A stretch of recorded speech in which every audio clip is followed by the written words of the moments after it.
Tá bom, primeiro vídeo do canal e esses vídeos aqui vão ser mais para eu poder falar sobre os livros que eu estou lendo, já que eu comecei a gostar mais de ler livros assim. Antes eu não lia, agora eu passei. E como a minha família já não suporta mais eu ficar falando do que eu tô lendo, eu vou passar esses vídeos para a internet.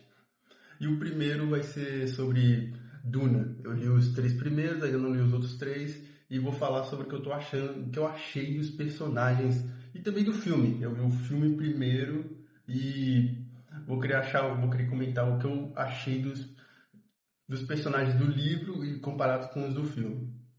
O primeiro vai ser o Paul Atreides, o Muad'Dibs, Isaac Haderach, e vários, vários outros nomes, né? O cara carrega tem vários títulos. Primeira coisa que eu achei, uma coisa que quando eu tava lendo, eu nunca, tinha descrição ali do livro de como eles eram, mas toda hora eu começava, eu só conseguia imaginar eles como eram nos filmes, já que foi a primeira impressão que eu tive.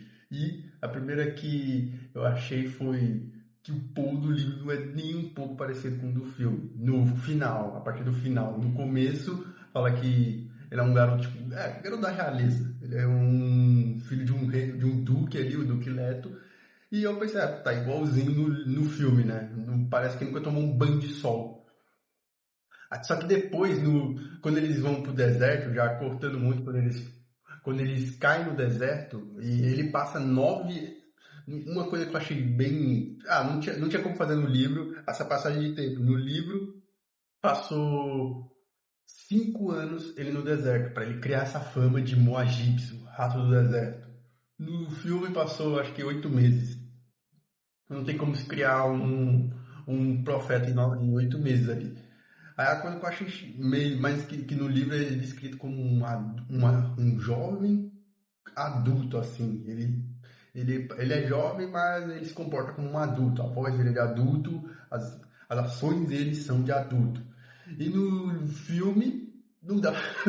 O ator, não dá pra achar aquele ator ali, ele fazendo aquilo ali, ele vai ser uma. Tirando uma cena dali foto dele usando a voz, mas no princípio eu olho e penso, esse cara não parece que é o Messias, como eu descrevi quando eu ouvi falar sobre Duna.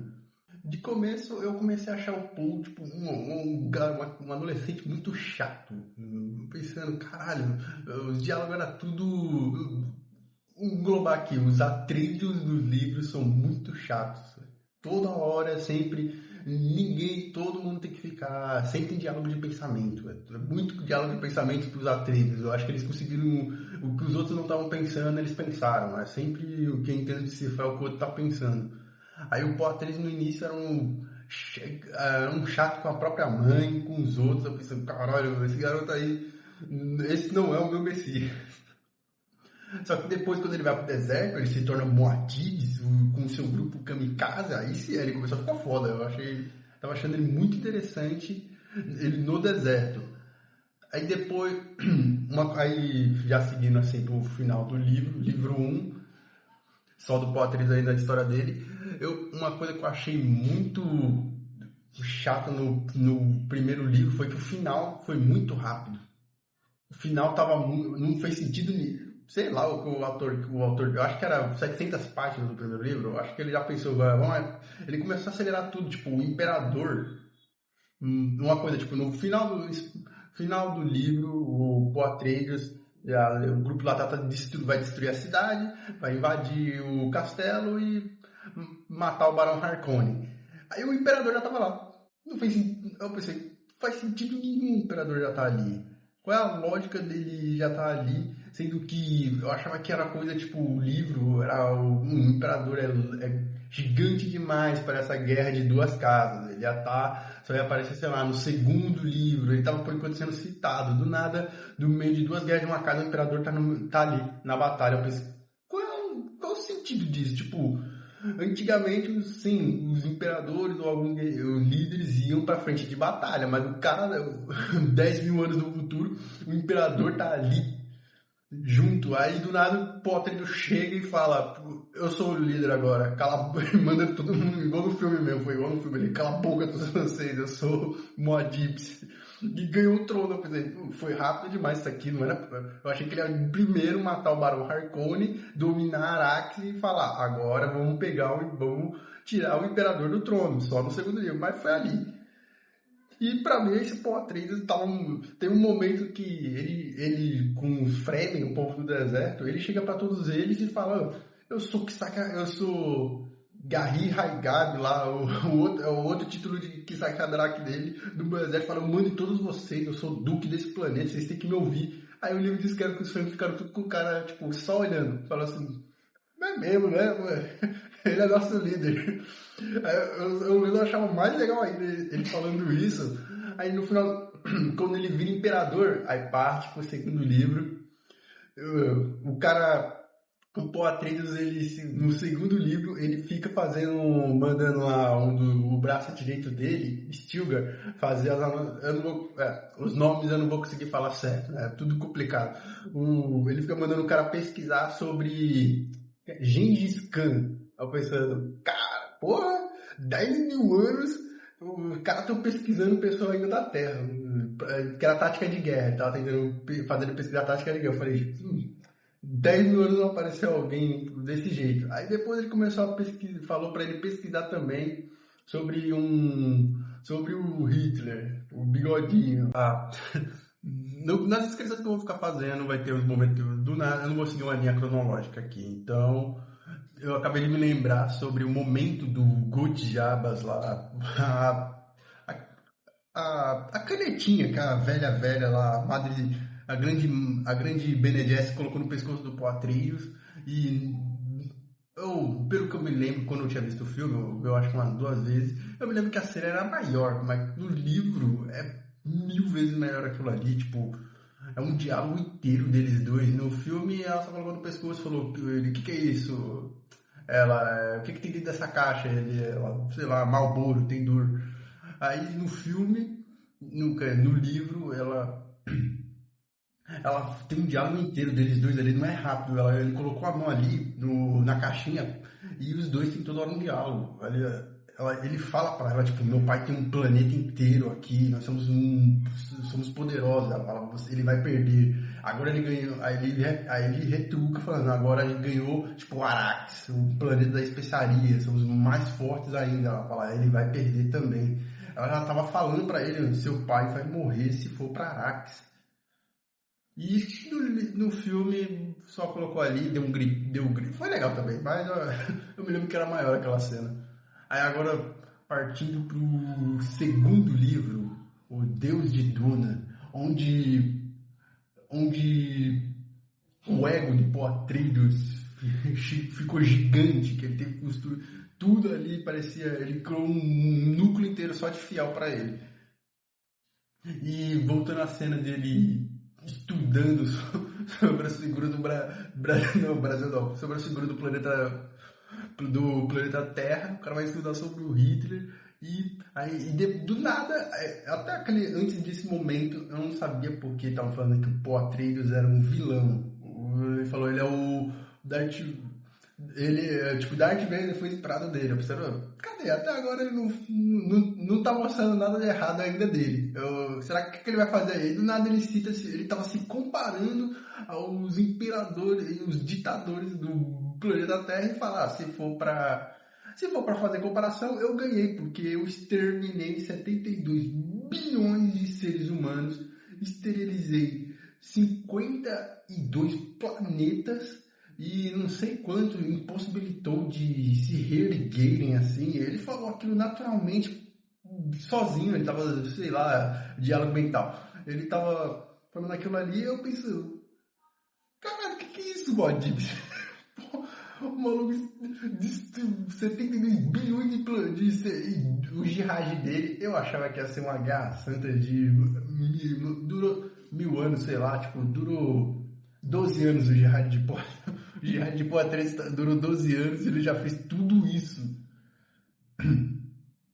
E nunca, em nenhum momento ali, tipo, as outras pessoas que estão ao redor dele, em nenhum momento questionam, tipo, tem um questionamento, mas quem questiona morre também. No começo do livro começa com um historiólogo que questionou o Muad'Dib e um historiólogo ia ser morto por um fiel maluco.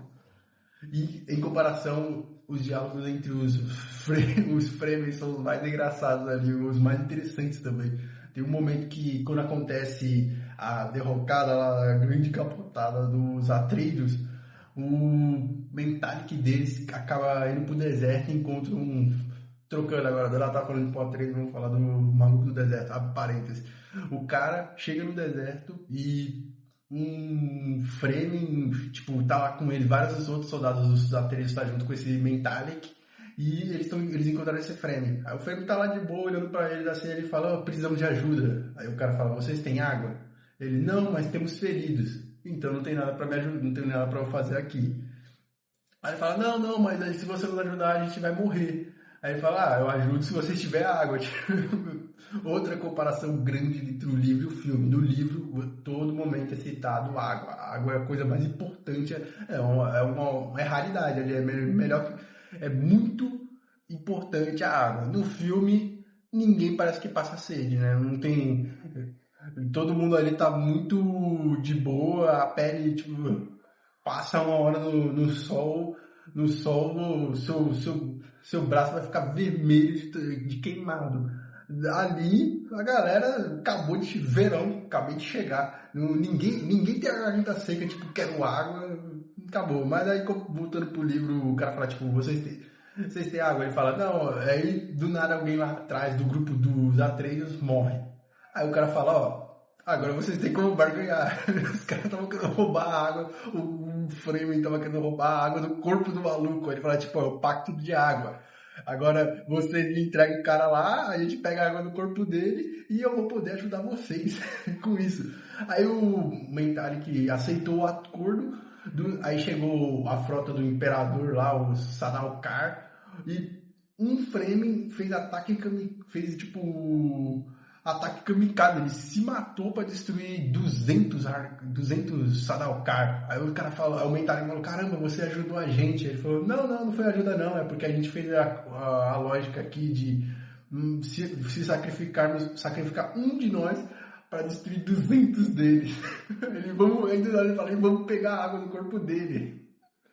Os caras, eu li aquilo e falei, caralho, banda de maluco do deserto, mano. Eu achei genial os diálogos deles, são muito interessante. Só que depois mataram ele, aí eu fiquei, porra, caralho, mataram um figurante.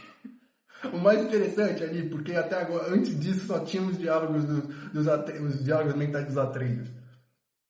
Mas voltando agora, isso foi no livro 1, voltando pro livro 2 de novo, o Muad'Dib genocida, e meio que, tipo, ele fez tudo aquilo ali, 12 anos de jihad, todo mundo no jihad lá, Guerra Santa, mas o cara tava entediadaço naquele império que ele criou, todo mundo ali era chato pra caramba, os Fremen ficaram insuportáveis ali, todo mundo elogiando o Atreides, Muad'Dibs, aí eu lembro aquilo e falei, caralho, pô, o que você fez, mano?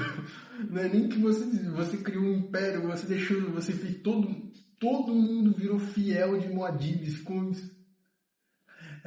ficou insuportável, aquela galera toda ali, e todos ficaram, tipo, antes, a água era a coisa mais importante do mundo. Depois ali os caras esbanjavam a água em todo lugar, ele decidiu fazer o planeta do deserto ter água lá, aí todo mundo parou de ficar na seca. Depois, seguindo um pouquinho, tipo, outra coisa que eu não entendo no povo do deserto, no Atreides, tipo, no segundo livro, agora estão planejando destruir o Muad'Dib, o imperador, porque ele, sei lá, ele pode ficar louco de novo e querer trazer o Jihad pode voltar. Aí ele tava, pra ele não concretizar isso, ele não podia ter descendentes, assim, ele não podia ter herdeiros. Aí a Irulan tava colocando uma droga lá na eu vou falar Zendaya, que é a do filme, eu não lembro do nome da Shani, a mulher do Paul Atreides, tava drogando ela para não ter filhos, mas também por pura inveja, porque ela era rainha de fachada, ela não era rainha de verdade. e queria ter filhos com ele, mas ele nunca ia olhar. O cara também, no segundo livro, no primeiro livro, ele fala, tipo, eu vou me casar com ela, mas ela nunca vai ter um filho meu, nunca vai ter amor, não vai ter nenhum olhar de simpatia. No segundo livro, dito e feito, o cara não nem com. Ele era muito maldoso com ela sem motivo nenhum. Ela era muito. Ela, tipo, não sei, claro que ela tava planejando matar ele, mas mais porque ela, desses 12 anos, ele foi insuportável com ela também.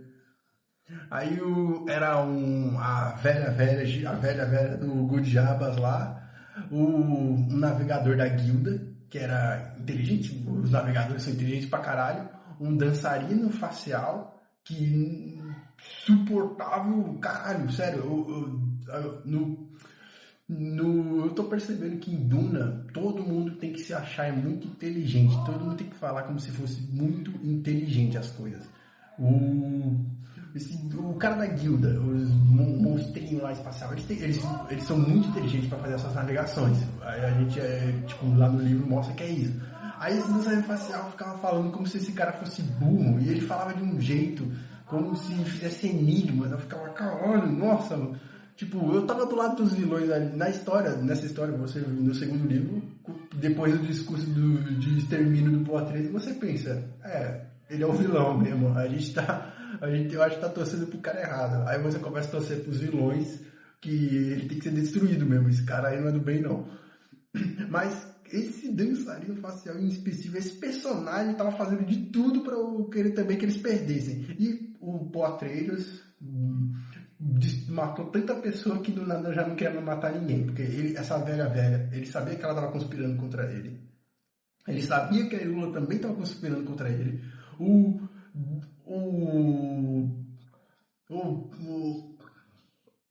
peixe da guilda lá, o monstrinho da guilda, chegou até ele, entregou de volta o Dankar Idaho.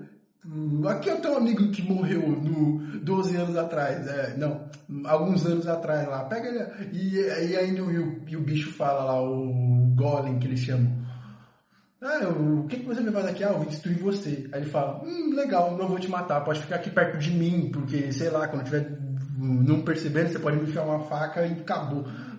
Aí todo mundo que chegava perto do Poatreiros, ele sabia que ia destruir ele, mas não matava, porque na presciência das drogas lá da especiaria, ele não queria impedir a Guerra Santa ainda. Eu falei, eu não sei, alguma coisa que eu não devo ter perdido, que eu pensei, você já não fez uma Guerra Santa? Você tá com medo de fazer outra guerra? Caralho, cara, você matou 72 bilhões de seres humanos. Você tá com medo de... não, eu não quero fazer a Guerra Santa de novo. Quer dizer, o cara tava... Se eu fizer isso, eu posso seguir pelo caminho que eu não quero, o caminho da destruição. Você já destruiu o que já não devia nem ser destruído e tá com medo ainda disso. Aí, depois chega outro personagem ali, caralho... O Duncan revivido é insuportável. Todo mundo parece que gosta de ser inteligente. Parece que é pra se exibir pro imperador. Todo mundo tem que chegar perto e ser muito inteligente com ele. Tem que falar muito. É por isso que ele fica. Tem até uns momentos que ele fala, cara, nossa, eu tô entediado aqui nesse império. Deu pra perceber que todo mundo ali agora parece que é puxar o saco dele. Aí tem um grande momento da emboscada do Poatreiros. Tipo, falaram pra ele, o dançarino facial se disfarçou de uma filha de um antigo Naiba do deserto, um antigo amigo do Poatreiros. E ele percebeu que essa pessoa estava disfarçada. Não era tipo a filha do cara, era alguém disfarçado. E ele aceitou mesmo assim, foi até a casa do maluco sozinho, porque ele é Poatreiros. Mas até aquele momento ele tava pique Dr. Manhattan, né? Porque ele viu o passado, presente e futuro ao mesmo tempo, tinha o poder da voz, a água da vida lá que ele tinha bebido também. Ele falou, caminhei entre mundos que eu nunca caminhei, sei lá. Um cara viatura, então foi assim, não tem muito que... Ele também tem um momento, abre parênteses de novo, voltando pro primeiro livro, quando ele vai enfrentar um Nambaran. O cara enfaqueia ele com veneno, ele molecularmente mexeu pra o veneno não se... Tipo, ele trocou, não era mais veneno aquilo ali que feriu ele. Quando mostrou aquilo ali, eu falei, foi muito pra se exibir também. Eu pensei, caralho, que coisa mais assim, tipo, o cara fez aquilo. Essa luta do Poitrines com o Nambarã foi a luta do final mais sem sentido de todas. O cara subjugou o império inteiro ali, porque o imperador não, ele quis ver de camarote a guerra, né? Ele não podia ter ficado no espaço, ele quis ver de camarote e se ferrou. Aí, do nada, o Poitrines, eu quero uma. Ele faz, tipo, ele chama o cara pra porrada, chama o Nambarã pra porrada na faquinha, sem roupa os dois, eu pensando. Qual é a lógica? Qual é a lógica disso, caralho? Você destruiu todo mundo, agora não. Pra eu ser imperador mesmo, vamos sair na faca. E aí, tanto que até ele pensa, se eu perder, o que vai acontecer? Todo mundo vai. Eu vou virar um Marte, e os Fremen vão me seguir mesmo assim, após a minha morte. Se eu ganhar, eu só comprovo que eu falei que eu sou o melhor aqui, eu sou o que saca Drake. Eu só lendo aqui, eu falei, é assim que eu acho que tem. Eu acho que é assim que ele morre no primeiro, né? Pô, que ideia mais burra de ideia burra do caramba. Mas ele ganhou e a última luta, eu só li 3 livros aí. A última luta bem escrita que você vai ver em Duna, né? Porque depois dessa daí só tem a do segundo livro, luta boa. É essa, a do Fremen maluco que se jogou destruindo 200 Salaucar, e a do segundo livro que ainda vamos chegar. Aí, voltando para agora da emboscada do Poitrines, do Modibs, o cara vai na casa, do nada entregam pra ele outro clone renascido lá, chato pra caralho, pior, se o Duncan Idaho é insuportável, o novo clone que entregam pra ele é pior ainda, e também ele não mata esse clone, fala que também vai destruir o Poitrines, e ele não, esse Golem fala que vai destruir, e ele não mata o Golem, tem que deixar vivo, né, porque tem que ter muita gente pra encurralar ele e derrotá-lo. Ele queria morrer também, parece, tava parecendo isso. Aí, e o clone ainda ajudando, falou assim, vamos sair daqui, vai dar merda se a gente ficar aqui, vamos sair, vamos? Aí o Potter disse, mas por quê? Por que temos que sair? Eu quero... Ele fazendo pergunta ainda. E o clone falou, mano, vamos sair daqui, desgraça. Aí eu pensando, sai daí, o próprio inimigo tá falando, sai dessa merda. Aí quando ele sai, uma bomba nuclear lá explode, uma bomba ácida, destrói pedra, não sei, derrete pedra. Explodiu tudo ali, destruiu. Eu pensando, aí eu fiquei, esse Poitrines quer morrer mesmo. O cara quase levou uma bomba na cabeça. Ele tá ele tem poder, mas nem tanto assim pra tancar a bomba. Aí ele perdeu os 2 glóbulos. Ele perdeu os 2 olhos lá, ele ficou sem. E aí o cara mostrou porque ele é o Muad'Dib, né? O cara usou o poder de ver o futuro para poder ver o presente. E aí a gente vai para mais um momento da galera doida do deserto, que é o cara chega nele e fala, Muad'Dib, você tá cego? Aí eles veem, então vamos ter que jogar você no meio do deserto. Vamos jogar você no deserto, porque quem é cego lá, eu não sei se é só com cego, acho que é só com cego, não sei se é com quem, perde alguma parte do corpo, outra parte do corpo, ou eles acham que não é um guerreiro, eles jogam no deserto, igual os espartanos, joga lá, eles olharam pro Bodhi e falaram, você tá cego? Ih, vamos jogar no deserto, hein, acabou. Aí o Poitrines falou, eu enxergo mais do que vocês estão vendo. Aí ele começou a descrever os caras perfeitamente, com a visão. Eu falei, caralho, mano, que isso, mano? Esse superpoder não tinha sido mostrado antes. O cara tá enxergando sem os olhos ainda, tá vendo o futuro. Ele tava caminhando, tudo que ele tava vendo ali era algo que no futuro que ainda vai acontecer, mas que ele colocou para ser o verdadeiro presente dele agora. Era uma habilidade tão poderosa que até a irmã dele, a Alia lá, não conseguiu fazer. Ela teve que se dopar de droga para tentar chegar e nem chegou ainda. Aí teve um momento do tribunal que ele foi interrogar o cara que fizeram isso com ele. Aí o cara tava falando, você é um cego. Aí ele começou a usar a voz com todo mundo ali, começou a falar, descrever todo mundo perfeitamente com o poder da voz. Eu falei, caralho, mano, vamos todo mundo pro jihad. Acabou de novo, vamos pro jihad. O cara era muito poderoso. Mas também não vão matar a galera, né? Pô, Atreides perdoa os outros. E chegando no final, que a Zendaya conseguiu ter um filho do Paul Atreides, conseguiu ter um filho dele, por algo que ele viu, tipo, isso aí é outra bancada do Paul Atreides. Ele sabia que a Zendaya ia morrer e ele forçou, tipo, entre aspas, a morte dela para ele conseguir ter os filhos dele. Ele sabia que ela ia morrer, mas ele meio que concordou com isso, porque ele viu o futuro, e para ter os filhos. Mas ele também, tipo, quando ela morreu, falaram que podiam reviver ela, mas ela não, ele não quis porque ele amava, ele realmente amava ela, e depois daquilo ele decidiu morrer. Tipo, o cara tava lá fora enquanto ela tava tendo filho, lá tava parido, o cara, o Fremen chega com uma prancheta para ele e fala. Senhor, pode anotar isso aqui? Aí o Fremen começa a ler pra ele, aí ele olha pro cara e fala, eu sou leu, eu sou desgraçado, eu não sou analfabeto não. Aí ele fala, desculpe senhor, mas você não é cego? Aí ele pega o panfleto pega o papel e escreve lá daquela droga lá e fala, pega isso aqui e sai da minha frente. Pô, os Fremen tava todo momento querendo falar, se ele for cego de verdade, a gente joga ele no deserto. E aí no final, quando ela tem os filhos dele, o dançarino facial chega lá, a Arya chega com o dançarino facial para barganhar, para eles, ó, a gente pode trazer a sua amada de volta. E o Poatreides, do nada, quando teve os filhos, eu não sei o que aconteceu, que todo o poder dele passou, eu acho, para os filhos, que ele ficou cego de vez. Ele caiu no chão, ficou incapacitado. Aí o cara tá falando, ó, ou você, a gente pode trazer a idade de volta, você vai pro isolamento e tá bom aqui essa coisa de imperador.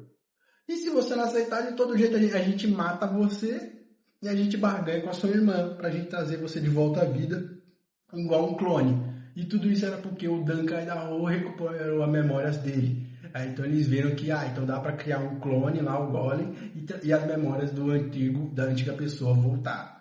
E nesse momento eu pensei, nossa, ainda bem que o Duncan Idaho recuperou a consciência, né? Porque o novo era insuportável.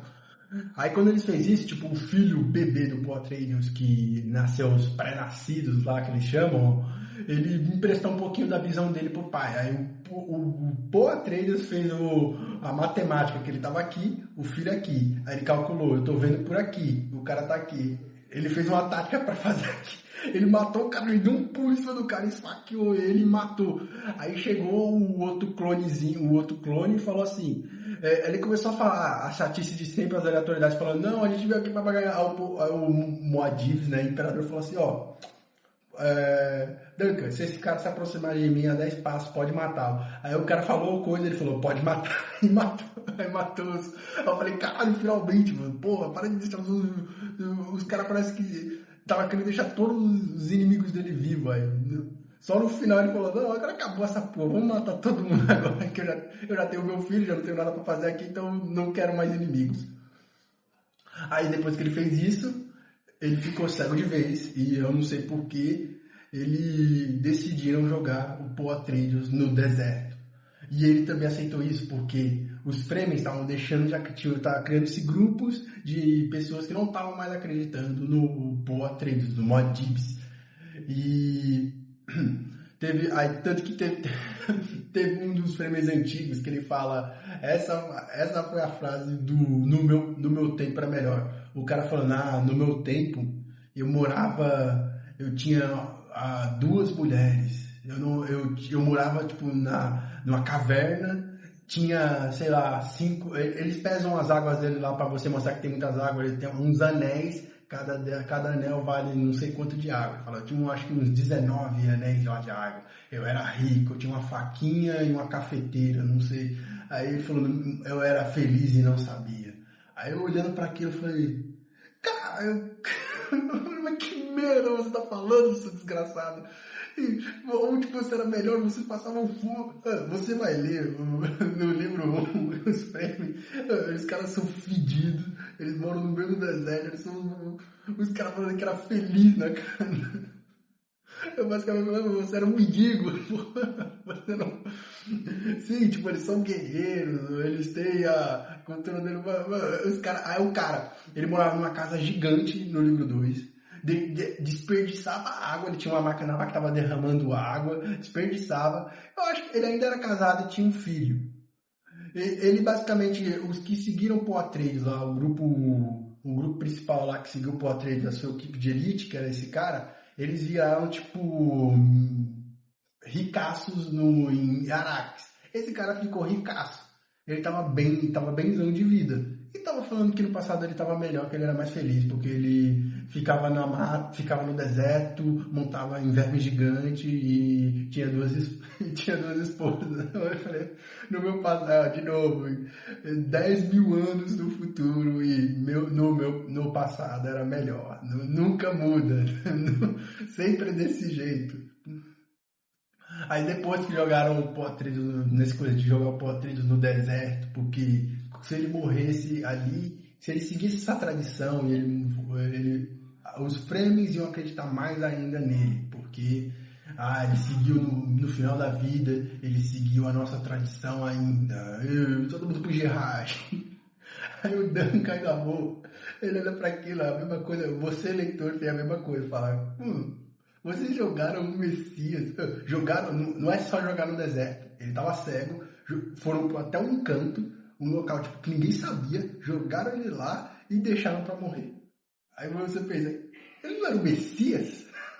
Caralho, os caras eram muito radical, jogaram o próprio Messias no meio do deserto para morrer, mano. Aí eu meio que falo, imagina quando eu falar isso pra mãe do Paul Atreides, que eu ainda não citei, a Lady Jessica não tava, no livro 2 ela já não tá mais ali, mas o cara falou, imagina quando eu falar isso pra mãe dele, porra, vocês mataram o Messias. Agora vamos pro livro 3, e eu, antes de chegar no livro 3, eu fui no Google, eu queria ver logo, eu não me importo às vezes com spoiler, então eu fui lá, o Paul Atreides tá no livro 3, aí tava escrito, não, ele morreu no livro 2, e não tá no 3. Quem é o 3 é os filhos dele. Aí eu pensei, ok, já acabou a história do Paul Atreides mesmo, ele morreu no deserto. Mas na verdade não, que tem um profeta que em todo momento ele está sendo acreditado que ele é Paul Atreides, Muad'Dib. E no fim do livro 3, não vai ter muita coisa para falar aqui. No fim do livro 3, você descobre que realmente é Paul Atreides, que quando jogaram ele nesse canto do deserto, uma tribo desconhecida dos Fremen pegou ele, drogou ele de especiaria tanto no ponto que a mente dele ficou zoada. E ele não é mais Paul Atreides, ele é o profeta. Aí tem uns pequenos momentos lá dele, ele fica tentando desacreditar o povo que, é igual, você vai ver muita comparação com o cristianismo lá. Ele vai ficar falando que ninguém entende a palavra direito do Paul Atreides, e eu não sei porque todo mundo fica nessa coisa do Paul Atreides, porque em nenhum momento eles eram religiosos. Os Atreides usaram a religião, Paul Atreides usou a religião ali dos Fremen para poder, e a Lady Jessica também, para poder controlar aquele povo. Porque se eles não seguissem essa coisa de, eu sou o Gahir Haigab, lá, o Muad'Dib, o Messias do deserto, se ele não seguisse isso, a galera teria tirado a água dele no primeiro livro. Aí ele fica lá, vocês não entenderam o Paul Atreides direito, ele tem uma conversa com o filho dele, uma conversa que eu achei muito ruim, o maluco sumiu por 9 anos e não teve nenhuma conversa direito com o próprio filho, tipo conversa de pai, porque o filho dele já tem a presciência, lá, é um pré-nascido, ele já sabe tudo que o pai dele sabe. Mas a partir do momento que ele teve um filho, ele não tem mais as memórias, o filho dele não vai mais ter as memórias do pai. A partir do que o filho nasceu, ali ele só vai ter as memórias do passado do pai. Mas ali, esses 9 anos, era para ter tido uma conversa mais, sei lá, mais interessante entre os dois, foi uma conversinha meio que eu achei, caralho, porra, encontrei meu pai, ele falou, é isso aí, filho, por que você está seguindo por esse caminho dourado? Eu não gostei da conversa deles dois. E o final, aí realmente o Paul Atreides morreu.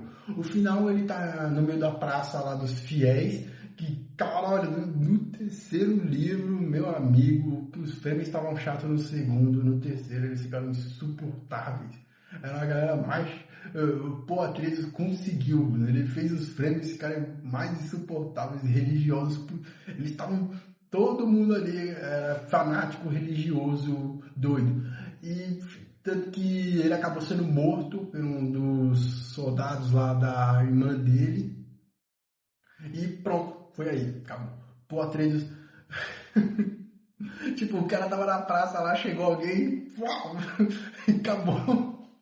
Ele morreu ali e já era. O filho dele nem, tipo, ninguém chorou. A Lady Jéssica, ela não chorou, ela não falou nada, ela viu ele ser morto lá de cima do prédio do Império, não falou nada. O filho dele sabia que ele ia morrer também, usou ele pra isso, eu acho também, não falou nada. A filha nem viu o pai, nem sabia, eu acho que ela nem sabia que o profeta, ela tinha suposições que era ele, mas também, tipo, ele morreu, ali foi o fim do Muad'Dibs e não teve nenhum textinho a mais pra aquilo. Tá, eu acho que tá bom, né? Tá bom sobre isso aqui, sobre o Paul Atreides já. No próximo agora a gente vai falar sobre como eu falei do Paul Atreides aqui, do 1 até o 3, sobre a sua trajetória de Muad'Dibs, né? Estranho que pareça, eu achava que o segundo livro e o terceiro... Não, o terceiro eu acho que eu já sabia que era do filho dele, mas eu achava que o segundo ia contar... Ele ficou tipo 12 anos nesse jihad. Eu achava que o segundo livro ia falar sobre esses 12 anos de guerra. Tipo, eu achei que ia ser guerra total ali, 12 mostrando a Guerra Santa do Muad'Dibs. Mas no segundo livro já tinha passado, né? Não, citava alguns momentos, mas não falou o que ele ficou fazendo nessa Guerra Santa. E agora vou ficar falando, tipo, como é o primeiro vídeo, eu falei do Paul Atreides, aí no próximo eu vou falar sobre cada um dos personagens que eu achei dele, para no final falar as notas, o que eu achei de Duna sobre os 3 livros.